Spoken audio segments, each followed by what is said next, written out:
ఇంతమంది మెగా అభిమానుల మధ్య ఒక మెగా అభిమాని audio function power star Pawan Kalyan గారి సమక్షంలో నా జీవితంలో నేను ఊహించలేదన్నా చెప్తున్నాను.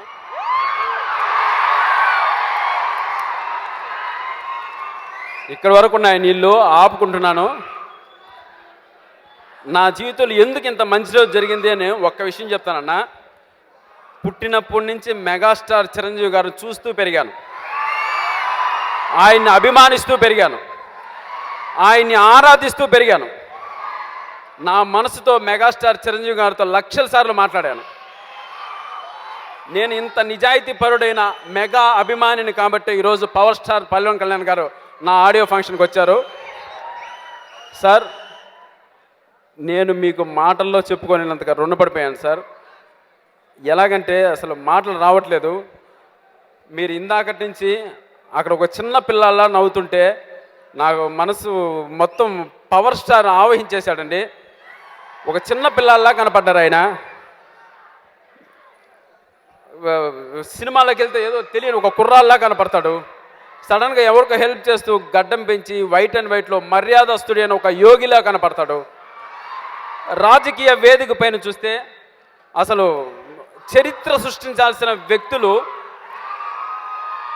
మనం అన్ని బుక్కుల్లో చదవడమేనండి. నేను ఎవరిని చూడలేదు చరిత్ర సృష్టించే వ్యక్తులు ఎలా ఉంటారో.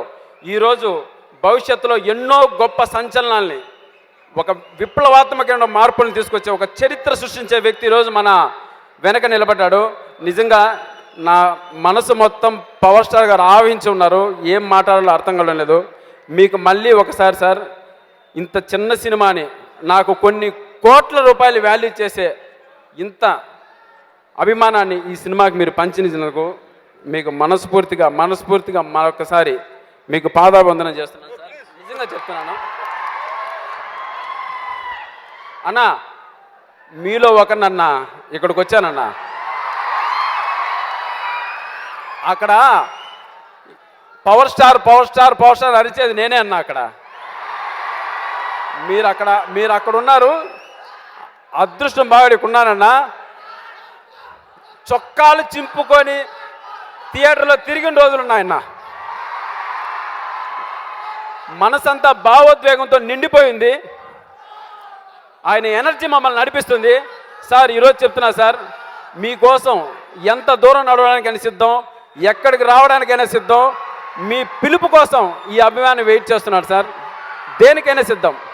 I love you. ఈ ఫంక్షన్ నా అదృష్టం కొద్ది మెగాస్టార్ చిరంజీవి గారు గాన టీవీలో చూస్తుంటే ఆయన కూడా పాదాబంధనం చేస్తున్నానండి. Sir, thank you so much. Mega అభిమానులందరికీ శిరస్సు వంచి నమస్కరిస్తున్నాను sir. Thank you so much sir. నాకు ఇప్పుడు అవకాశం రాలేదు, ఈ విధంగా వచ్చింది నాకు ఆయన కలుసుకునే అవకాశం.